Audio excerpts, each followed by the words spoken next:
Good afternoon all of you. હવે આપણે જે શિયર ફોર્સ અને બેન્ડિંગ મોમેન્ટના જે ડાયાગ્રામ વિશે થોડી માહિતી મેળવી છે આગળના લેક્ચર્સમાં, બરાબર. એના ઇક્વેશન્સ જોયા છે, કઈ ટાઈપ્સનો લોડ લાગે છે, કઈ રીતે આપણે રિએક્શન ફાઇન્ડ કરવાનું છે, એ બધું જે આપણે આગળના લેક્ચરમાં જોયું છે. હવે આપણે એક્ઝામ્પલમાં જોઈશું કે કઈ રીતે વેલ્યુ ફાઇન્ડ કરવાની છે અને એ વેલ્યુ પરથી આપણે શિયર ફોર્સ અને બેન્ડિંગ મોમેન્ટ ડાયાગ્રામ ડ્રો કરવાનો છે. તો હવે આપણે જોઈશું કે અહીંયા એક એક્ઝામ્પલ છે કે આકૃતિમાં દર્શાવ્યા મુજબ સાદી રીતે ટેકવેલા બીમનો બેન્ડિંગ મોમેન્ટ ડાયાગ્રામ તેમજ શિયર ફોર્સ ડાયાગ્રામ દોરો. હવે આપણે અહીંયા ફિગર બતાવેલી છે, તો ફિગરમાં તમે જુઓ છો કે એ જગ્યાએ આરએ રિએક્શન શોધવાનું છે. એથી બીની લંબાઈ આપણને 2 મીટર આપેલી છે, બીથી સીની લંબાઈ આપણને 2 મીટર આપેલી છે, સીથી ડીની લંબાઈ આપણને 2 મીટર આપેલી છે. આરડી રિએક્શન આપણે શોધવાનું છે. આપણને 2 ટાઈપ્સના સિમ્પલ લોડ લાગે છે અને એક યુડીએલ લોડ લાગે છે, બરાબર છે.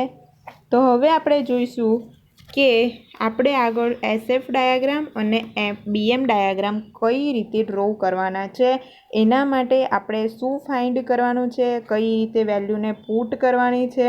ઓકે, હવે જોઈએ આપણે આગળ કે બીમ રિએક્શન.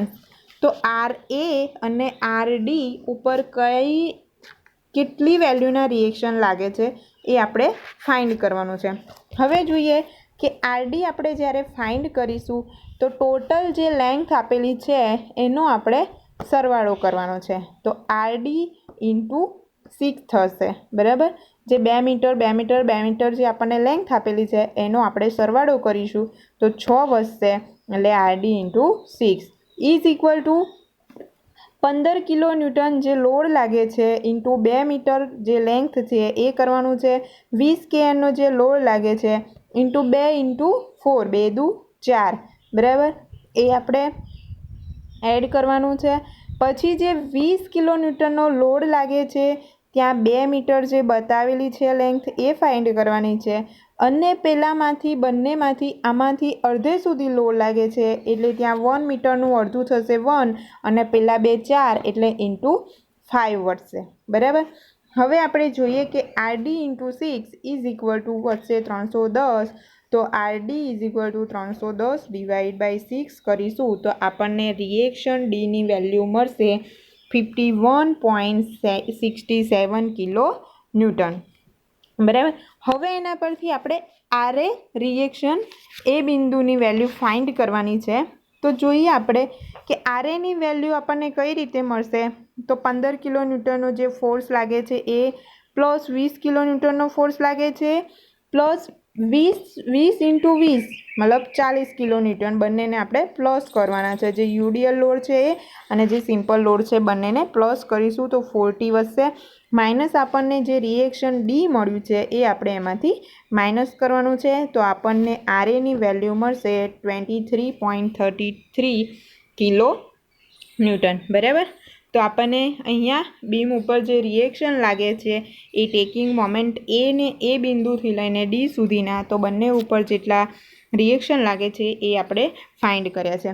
હવે આપણે જોઈએ કે એના પરથી આપણે એસએફ ડાયાગ્રામ અને બીએમ ડાયાગ્રામ કઈ રીતે ડ્રો કરવાનું છે. તો જોઈએ આપણે કે એસએફ ડાયાગ્રામ કઈ રીતે ડ્રો કરીશું. તો એસએફ ડાયાગ્રામ આપણે પોઝિટિવ ડાયરેક્શનમાં જોઈશું. તો એસએફ એટ એ, તો એ રિએક્શન ઉપર કેટલું લાગતું હતું કે 23.33 કિલો ન્યૂટન લાગતું હતું. અને બી મોમેન્ટ આગળ જે 15 કિલો ન્યૂટનનો જે લોડ લાગે છે એ લોડને આપણે માઇનસ કરી દઈશું રિએક્શન એમાંથી. તો એ રિએક્શન ઉપર જેટલો લોડ લાગે છે એને આપણે 15 કિલો ન્યૂટન લોડ માઇનસ કરીશું તો આપણને એસએફ બિંદુ બી આગળ જે વેલ્યુ મળશે એ 8.33 કિલો ન્યૂટન મળશે, બરાબર. હવે આપણે જોઈશું કે એસએફ ઇન્ટુ સી. તો સી પોઈન્ટ ઉપર કેટલી વેલ્યુ છે. તો સી પોઈન્ટ ઉપર 20 કિલો ન્યૂટનનો લોડ લાગે છે. હવે આપણને જે બીની વેલ્યુ મળી છે 8.33 કિલો ન્યૂટન તો બીની જે વેલ્યુ છે એમાંથી આપણે સી ઉપર જે લોડ લાગે છે એને આપણે માઇનસ કરીશું તો આપણને વેલ્યુ મળશે -11.67 કિલો ન્યૂટન, બરાબર.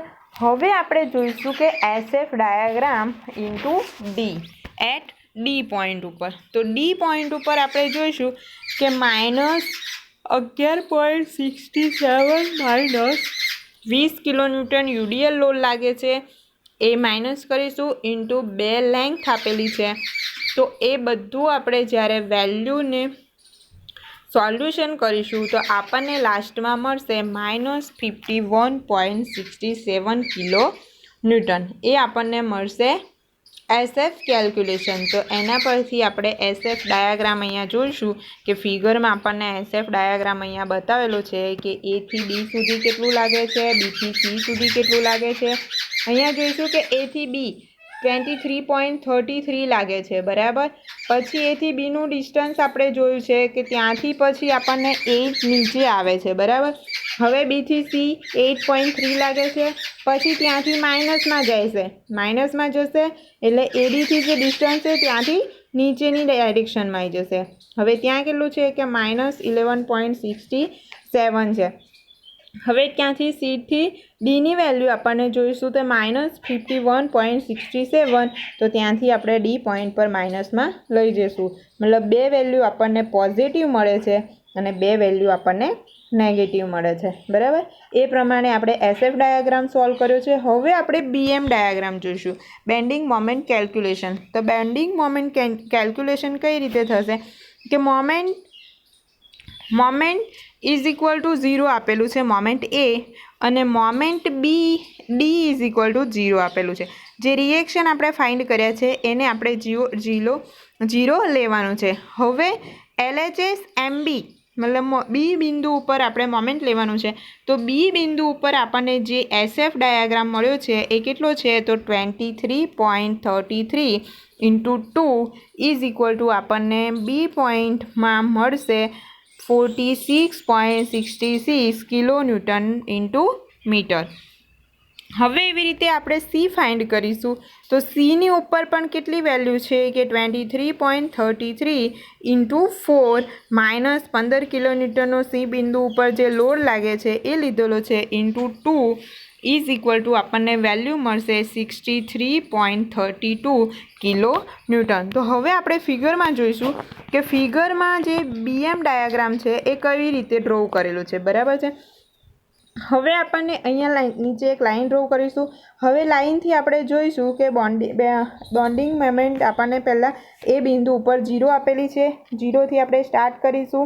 A થી B સુધીનું જે છે એ આપણને બીની વેલ્યુ આપેલી છે 46.66. હવે જોઈશું કે B થી C સુધી કેટલું છે. તો B થી C સુધી આપણને આપેલું છે કે 63.32 કિલો ન્યૂટન પર mm.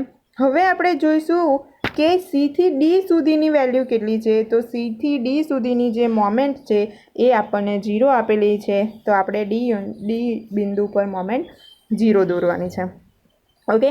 તો જે રીતે વેલ્યુ પોઝિટિવ ડાયરેક્શનમાં મળશે તો ઉપરની ડાયરેક્શનમાં જશે, નેગેટિવ ડાયરેક્શનમાં મળશે તો નેગેટિવ ડાયરેક્શનમાં આવશે. તો આવી રીતે આપણે SF ડાયાગ્રામ અને BM ડાયાગ્રામ કેલ્ક્યુલેશન કરવાના છે.